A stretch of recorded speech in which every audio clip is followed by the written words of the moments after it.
Well, thank you. It's really been a privilege to work with your East Mesa chapter of AAUW for many years. We were trying to calculate it before we started the webinar. It might be as many as 15.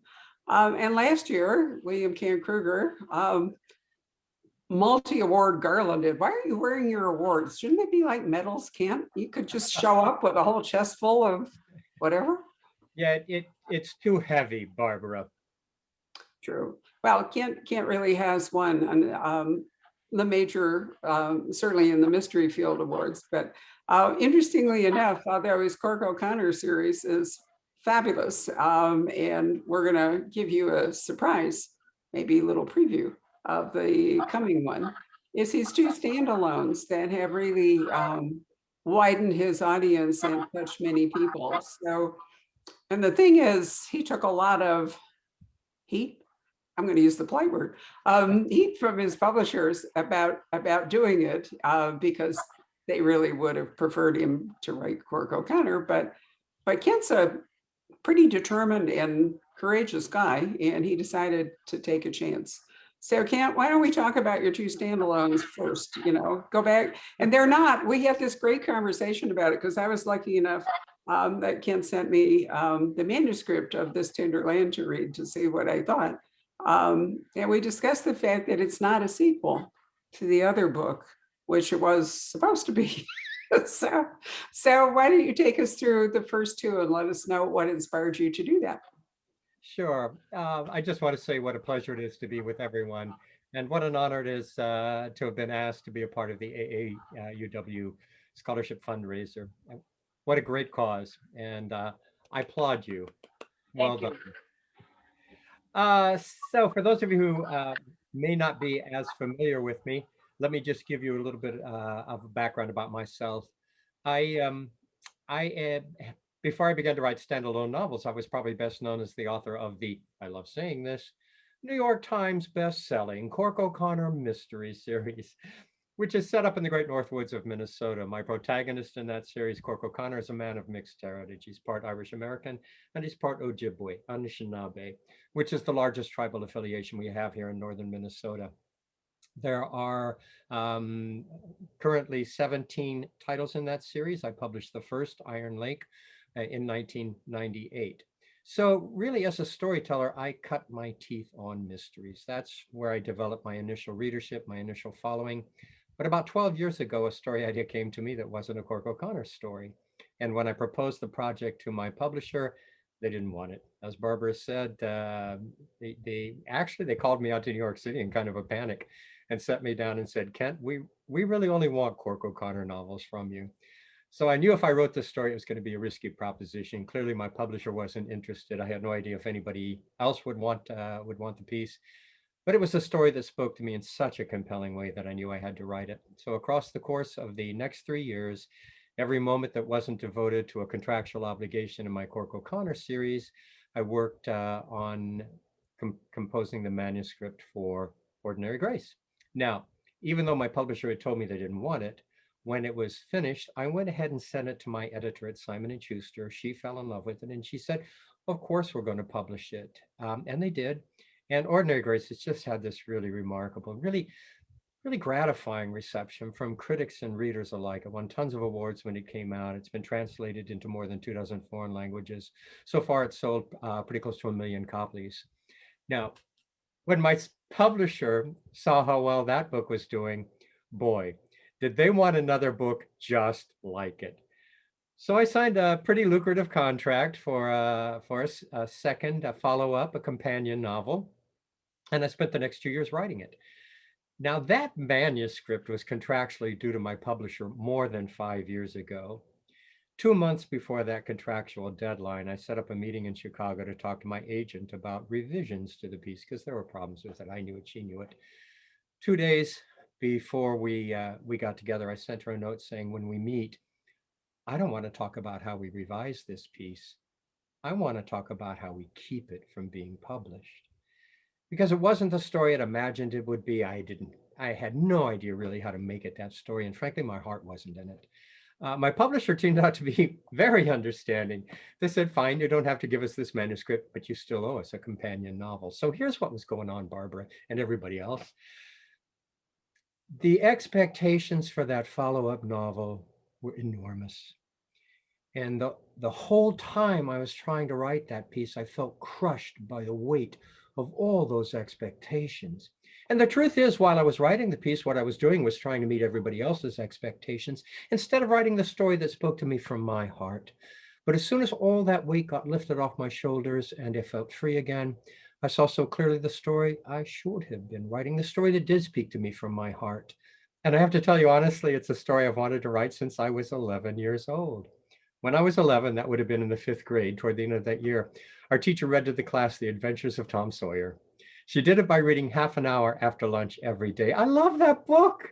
There was this kid, he was just like me. He was out there on the Mississippi River having these really great adventures. And of course, after that, I had to read Adventures of Huckleberry Finn, which I loved even more. So honestly, across my entire career as a writer, I have wanted someday to write a story that would pay homage to Mark Twain, that might be in its own way an updated version of Huckleberry Finn. And that's where my standalone novel, This Tender Land, came from. So there you go, Barbara.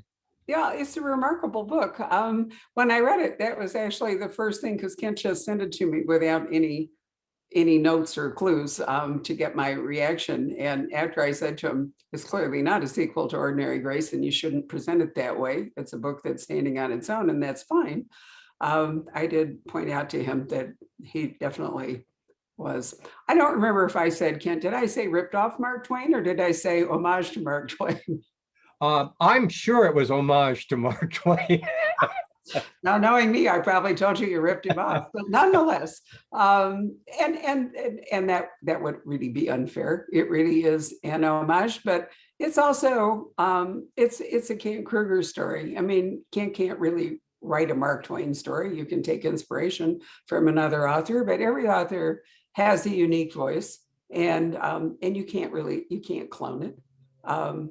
But what's interesting is that if you read these two books and their voices, then you go back to Iron Lake, which is the first of the Cork O'Connor books, as Candace pointed out, and it's a different voice, and the characters in there have different voices, and they're not always in northern Minnesota. That's the home ground, but Kent does move them around. A book or two ago, they were here in Arizona. It was a border story that Kent wanted to write. That was actually a tricky event to do with you, because Arizona is a state lacking uniform views in how to manage the border.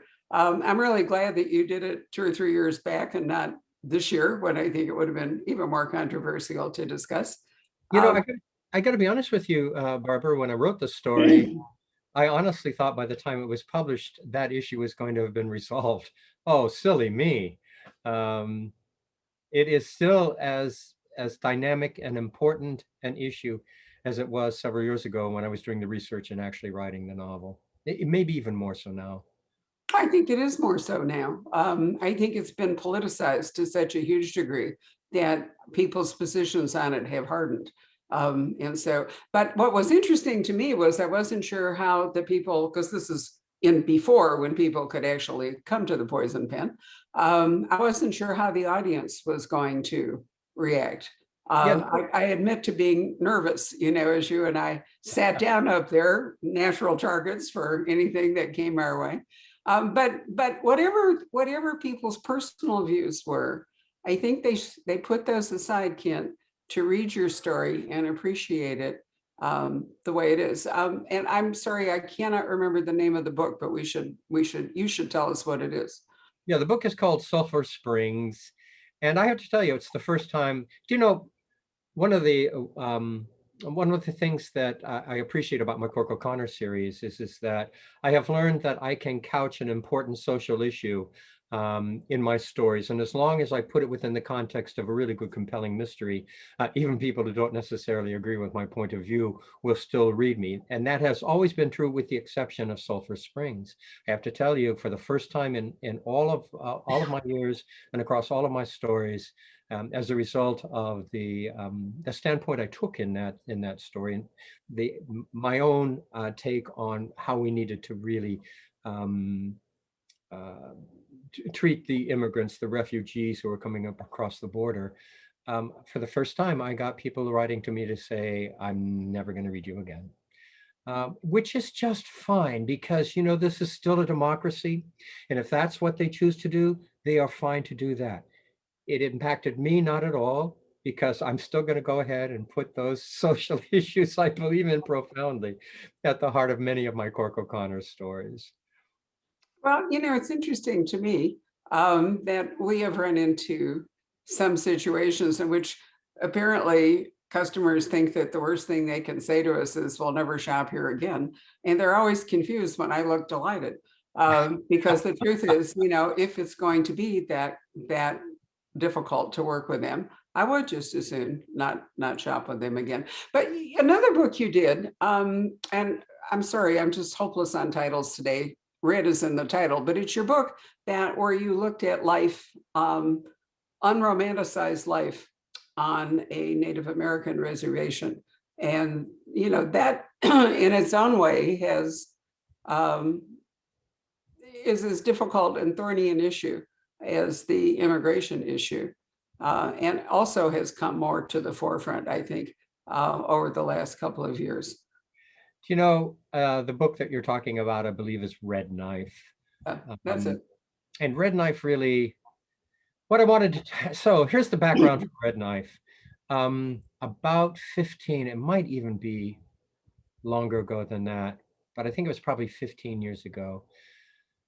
The most devastating, the worst school shooting on a high school campus in the United States took place here in Minnesota, at the high school on a reservation in northern Minnesota.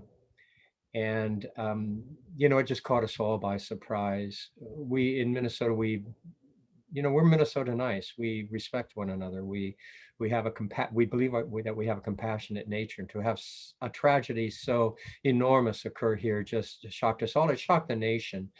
And it got me to thinking a lot about the issue of violence. And I wanted to explore who we are as a culture. Are we a violent culture? And I have to be honest that the conclusion I came to is that yes, despite the fact that we don't recognize this, we don't acknowledge it, we are a culture that passes violence as a cultural norm down one generation to the next. This is typically how we respond to any threat to us. Our first response tends to be violence. And so I wrote a story about that and how it has affected the Ojibwe community. And I hoped at that time it would have had a profound effect on all of us. But I can tell you, in terms of the laws that I believe should have been passed, that hasn't happened. And so who knows? Well, I mean, we sound as though briefly here we're talking about agenda and stories, but as you point out, it's really the story wrapping around the social issue and not the social issue powering it. But let's talk about landscape for a bit, because your first three books in particular, I thought were just a fabulous introduction to very special landscapes in Minnesota. The Boundary Waters, and then wasn't it book 3, the book on Lake Superior with the, and then Iron Lake. So I felt like those early books that you were so inspired by the very special landscape and culture of different aspects of Minnesota, which I might add is really thick on the ground with writers. I mean, you can, throw a rock in Minnesota and you're going to hit a writer. But what drew you to those particular areas in those 3 books, Iron Lake and Boundary Waters, and the third book, once again, I can't remember the title. Yeah, Iron Lake, Boundary Waters, and Purgatory Ridge. Purgatory Ridge, that's it. Okay. And I'll get to that, but I want to address a little bit the point that you just made. We have an enormous number of writers who are at work in Minnesota, have been and continue to be at work, fine writers. And lots of them in the mystery genre, the crime genre. And I get asked across the country often, so what is it about Minnesota that produces such fine work? And I have to tell you, this is what I believe. One of the reasons I love Minnesota is I like the values that the people here hold. And long ago, as a people, we committed to supporting the arts. We have a constitutional amendment here in Minnesota. It's called the Legacy Amendment. And a portion of everyone's taxes goes to supporting the arts. A portion of that goes to supporting libraries. But because they support the arts in such a significant way, we have not only a vibrant writing community here, we have a vibrant theater community, we have a vibrant dance community, we have a vibrant visual arts community. The arts thrive here because it's a people who support it and understand, have let us all know how much they appreciate what we do here. So I think that's why you can't throw a rock without hitting a writer or probably an artist of some kind here. Oh, wow, you've taken that up to a level. I was going to say something mundane, like when you have weather that terrible and people are inside for so long. No wonder they turn to reading and writing, because I think you have a fairly high reading rate as well. Well, that may explain why we have such a fine number of mystery writers who write about murder. You know, when you've been inside all winter long with the same person, thoughts sometimes do turn to murder. Absolutely. Okay, let's talk about landscape then. You know, I'm not native to Minnesota. I didn't move here until I was about 30 years old so that my wife, Diane, could go to the University of Minnesota Law School. And before that, I was a gypsy kid. I lived all over the place. I never really had anywhere that I called or thought of as home. But I swear to you, the minute I set foot in Minnesota, I knew I'd found my home. I fell in love with this place and with its people. So I always knew that when I wrote, finally got really serious about my writing, whatever I did was going to be a homage to this adopted home of mine. Shortly after my wife and I moved here to the Twin Cities, I live in St. Paul, we began doing what everybody in the Twin Cities does in the summer. We began vacationing up north in the beautiful Great North Woods. We began spending a portion of every summer up there at a place called Camp du Nord, a YMCA camp that is literally across the road, quite literally, from the Boundary Waters Canoe Area Wilderness, one of the most spectacularly beautiful, pristine wilderness areas on this continent. And when I discovered that area, I knew this is what I want to write about. So when I write about northern Minnesota, I write about it with this fresh eye, the eye of a lover, somebody who has come to love this place late in his life. And it's always kind of a Valentine.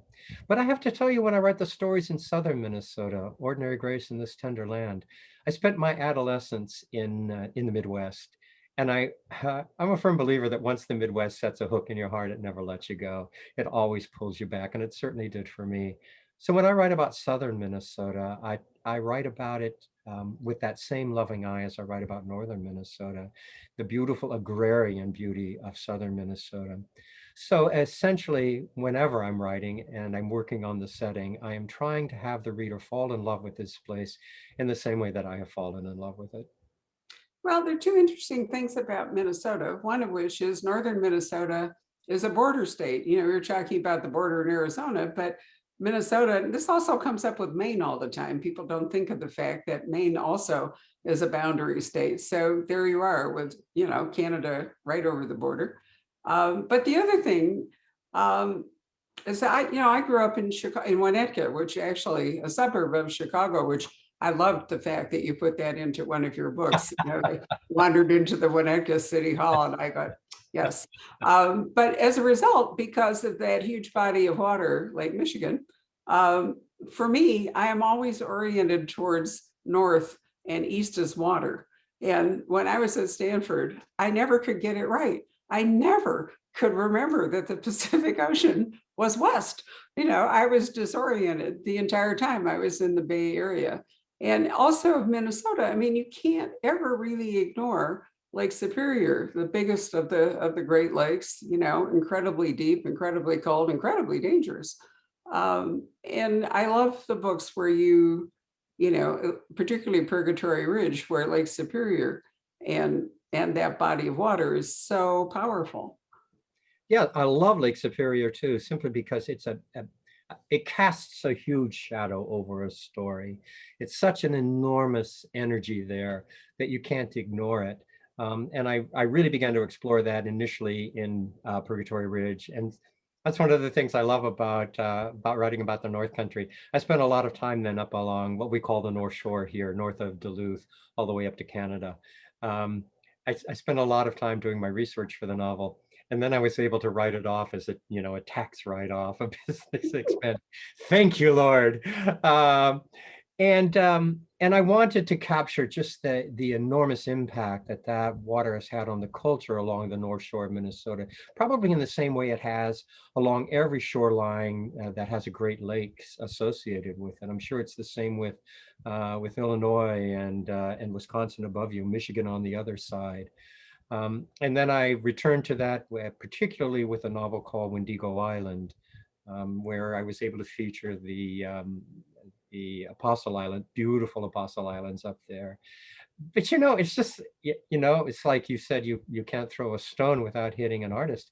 You can't turn around in this state without finding something stunningly beautiful and inspiring to write about. I swear to God. It really is gorgeous. Now, before we hand this back over to the scholarship people, one more thing I did want to mention. And one of the reasons I think that Kent's Cork O'Connor series has done so well, because many series really run out of steam quite early, and a lot of that depends on whether the author's interest is maintained.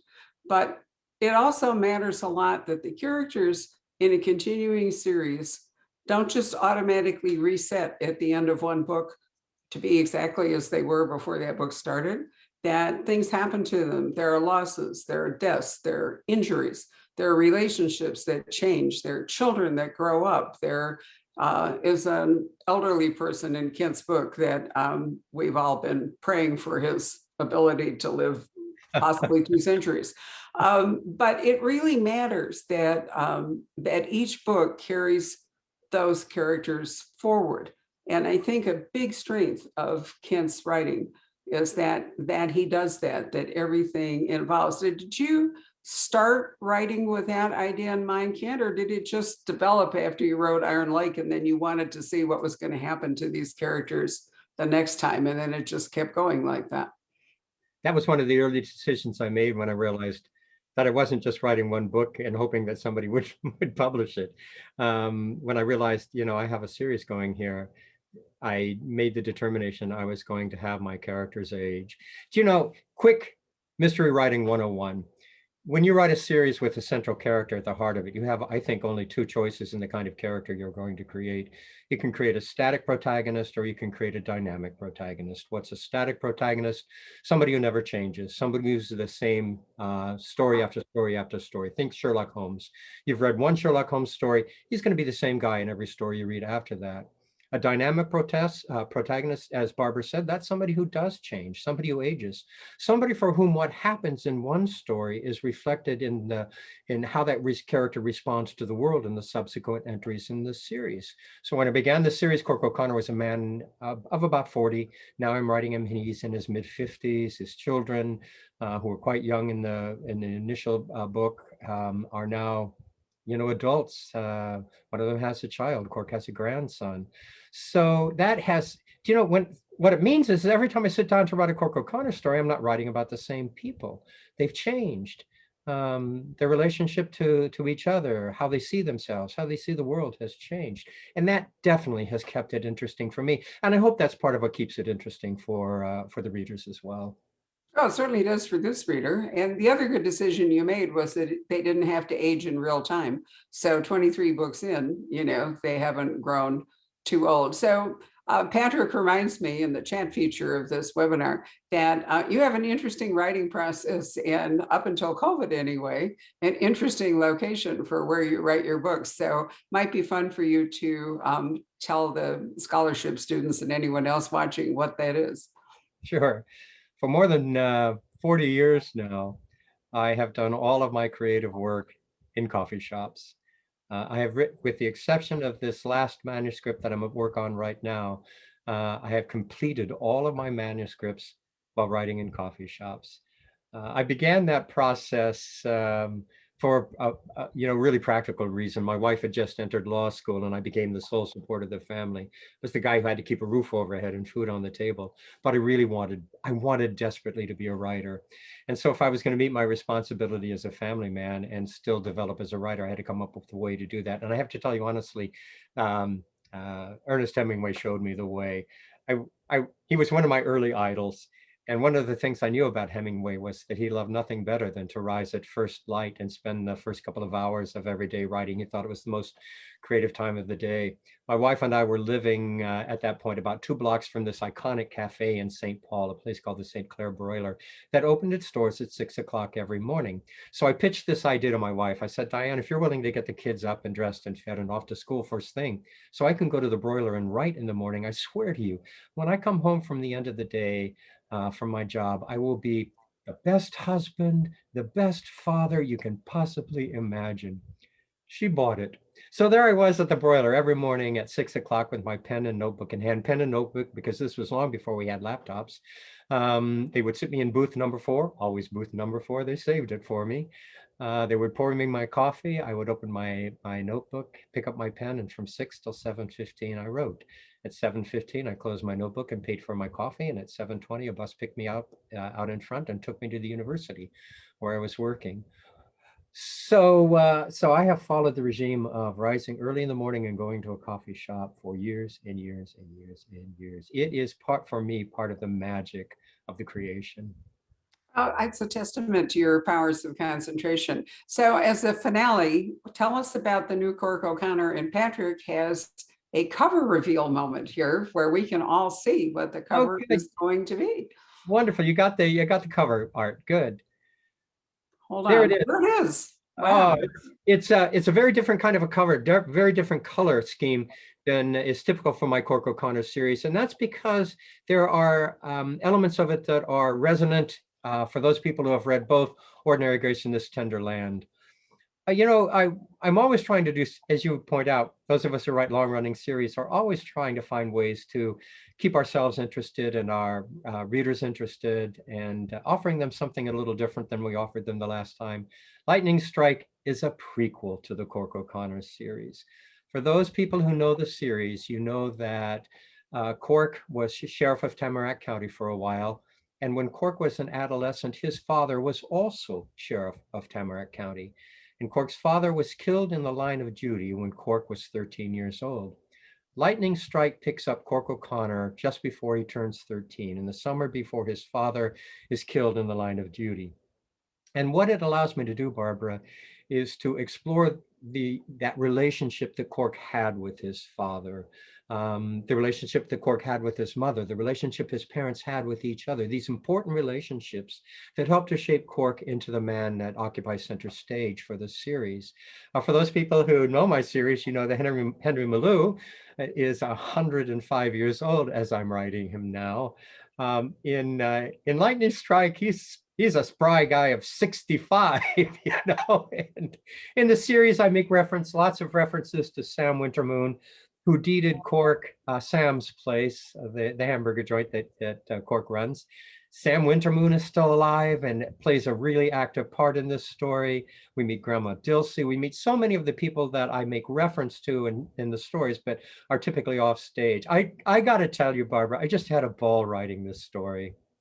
Oh, I can't wait to read it. And hilariously, I noticed per our early part of this discussion that the book that they reference is not a Cork O'Connor book on that cover. The author of This Tender Land, and I thought, okay, so you probably will be able to write standalone novels from time to time with the blessing of your publisher. So, well done, Kent.